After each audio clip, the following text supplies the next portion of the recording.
Adolf Hitler, right? By the way, his background is that he was actually Austrian.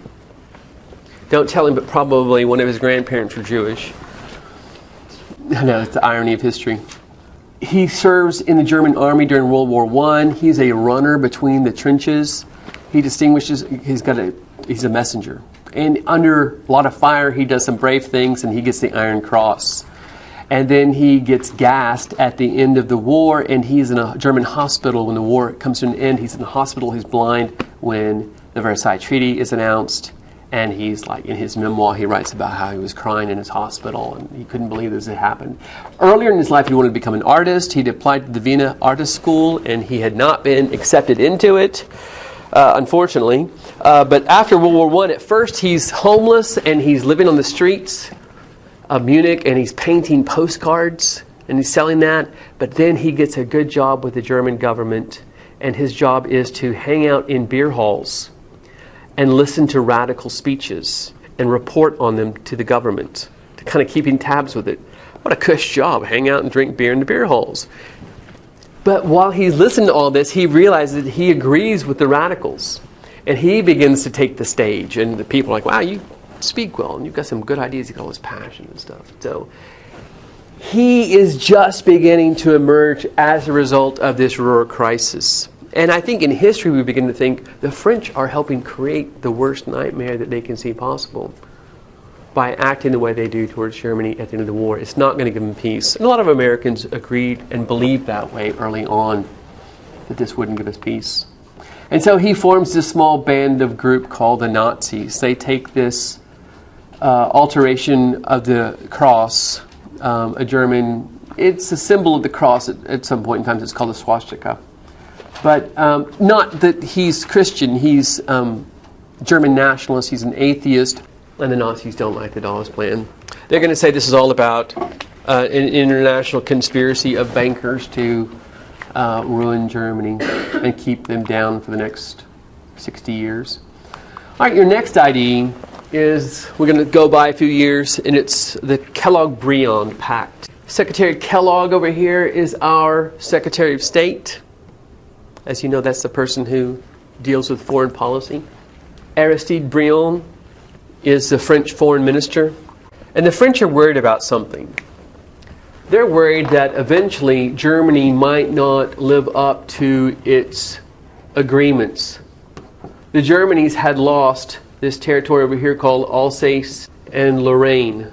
They'd also lost this area to Czechoslovakia. This is a bad.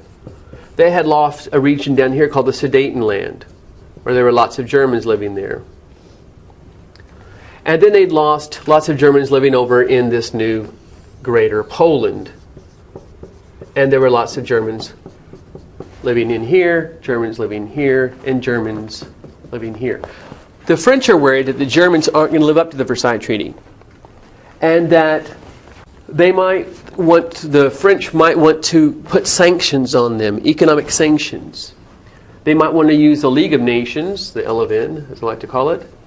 They might want to use the League of Nations to put a blockade on Germany, like they had done during World War I. But the problem is, I guess if I went further over here, is the U.S. The U.S. is outside of the League of Nations.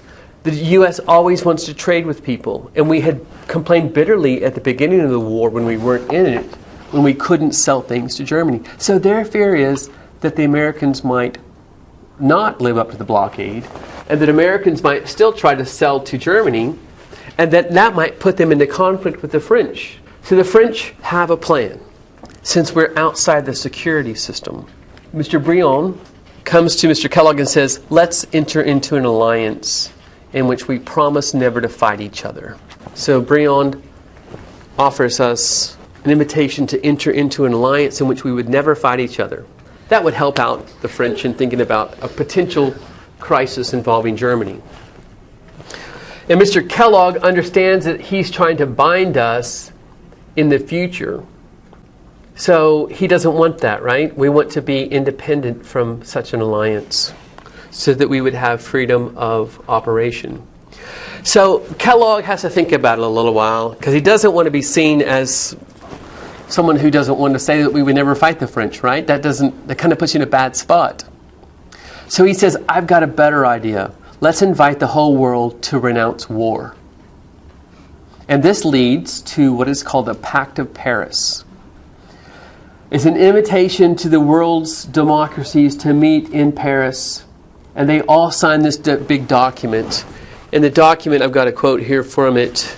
All the signatory states promise to renounce or to resolve disputes or conflicts of whatever nature or of whatever origin as they may arise among them. So we're not going to use war as a way to do that.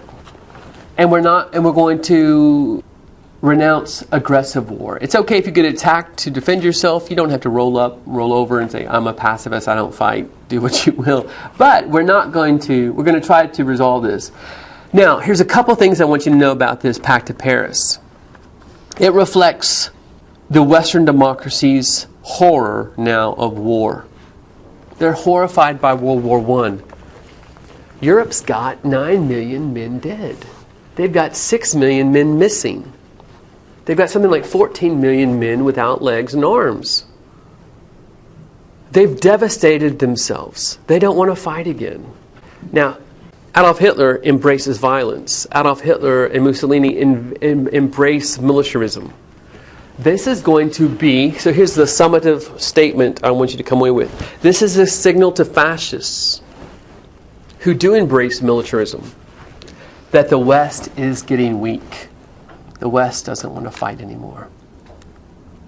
And the West will probably do everything it can to avoid war. That's going to invite aggression. Your next idea, the good neighbor policy. This map you might remember from when we talked about how Theodore Roosevelt rewrote the Monroe Doctrine. He said that in order to keep European powers from coming to the Caribbean, if European powers have a problem with a Latin American country, we will be the ones to spank the bottoms of the offending nations. And that leads us to land troops multiple times throughout the up through the 1930s. We keep intervening in Latin American countries. So why do you think we call it the good neighbor policy as a new policy? What does it suggest? That we've been a what? We've been a bad neighbor. Secretary Stimson, under Hoover, his Secretary of State, helps bring Hoover around to the idea that we should deny the Roosevelt correlated the Monroe Doctrine. So the good neighbor policy rejects and says that it was erroneous, that we didn't really have the right to intervene in other countries the way we had been doing. And then from now on, we won't use our military forces to rearrange the political setting of our neighbor countries. Because really what we've done is we've irritated a whole lot of them, and that's not a great idea. And FDR will try to continue on the good neighbor policy. Eventually, he has to intervene in Cuba and land troops again, but we're trying to not do that. All right. This is the end of our independent internationalism. In 1932, so we had 28, 30, now 32. What's happening between 30 and 32? The Great Depression, right? Economic collapse.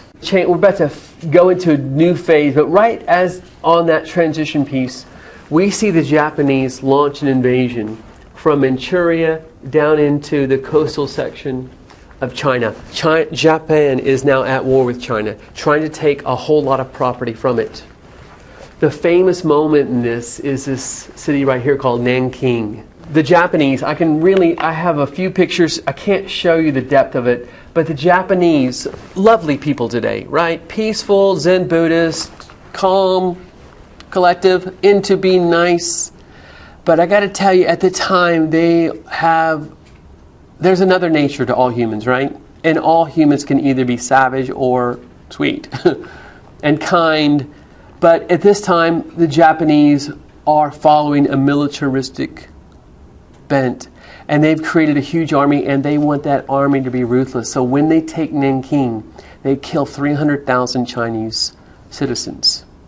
They're trying to toughen up their troops, so they make them kill them with bayonets rather than firing squads, because bayonets you got to get right up against somebody and you can't be feet away and shoot them.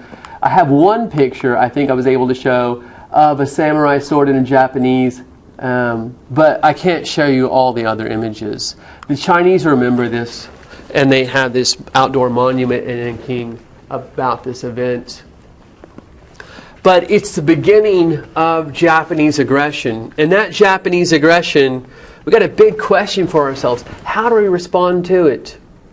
We have something called the Open Door Notes from 1898, 1899, where we had said that we were in favor of the territorial integrity, a phrase we're using right now with regard to the Ukraine. We wanted the territorial integrity of China. That was something we stood for. But what is our response going to be? We complain about the Japanese invasion. I want to tell you one other thing. The Chinese are members of the League of Nations. And so they go to Geneva, Switzerland, and they say, we're being attacked by Japan. Come to our aid under Article 10 of the League of Nations. But that Article 10 of the League of Nations was all about the French wanting people to come help them in case they got attacked by Germany. I'm just telling you this story. You have to write all this down, obviously. So, what does the League of Nations do about Japanese aggression in China? You want to guess? They don't do anything. And what that is a green light to fascists. And this is our rising fascist. He started off with that small group of people back in 1922 during the Ruhr crisis. Look what he's got now. He's got this mass party. Now, a big part of the Nazi movement and fascist movement is to stop communism, because communism had emerged in the Soviet Union. Well, Russia had become the Soviet Union. And the problem of communism is it's a culture killer. It's destroying the church. It doesn't want traditional families. It doesn't believe in traditional marriage. And it doesn't want you to enjoy traditional Russian ideas. They want to create a new culture of socialism.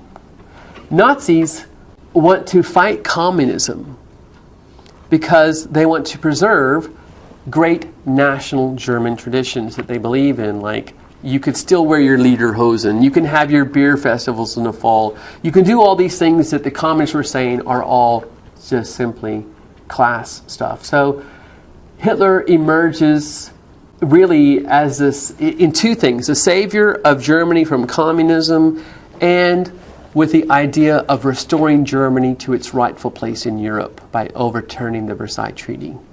By 1932, he's become Chancellor of Germany. He's not president. There's this president who appoints him Chancellor to salvage things. This is one of the campaign posters of that Adolf Hitler actually runs. In German, it says he's got friends in high places. What's happening in that picture? What do you think he's getting? He's getting money. The capitalists in Germany are more afraid of the communists than they are the fascists. They don't really like the fascists that much. They're a little crazy. But they're better than the communists, because if the communist wins, what happens to the German industries? They get nationalized, right? They get taken over. So they see Adolf Hitler. I mean, how many German bankers are there? How many German nationalists can they fight communism? They need a mass party that can fight it, and Adolf Hitler seems to have it.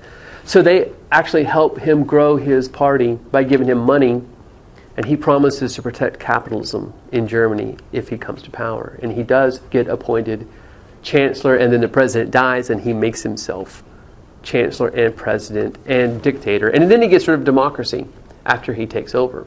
In the Soviet Union, we've got Joseph Stalin, and he's got a completely different economic environment that he's trying to produce. He has a socialist state. There is no private economy whatsoever. They've nationalized everything. They've nationalized farms, and they've done this big industrial program, and he's trying to promote communism around the world. He wants to see it grow. It's a visionary idea. Now, these two groups, okay, so we've got communism, government control the economy. They've got a dictatorship of the Communist Party, so they do not believe in democracy, and they have to use a police state, the KGB, to enforce the power of this party over the people. Fascism forces government cooperation between capital and labor to try to make a better environment. It's also got a dictatorship of the fascist or Nazi party, and they also have to use a police state.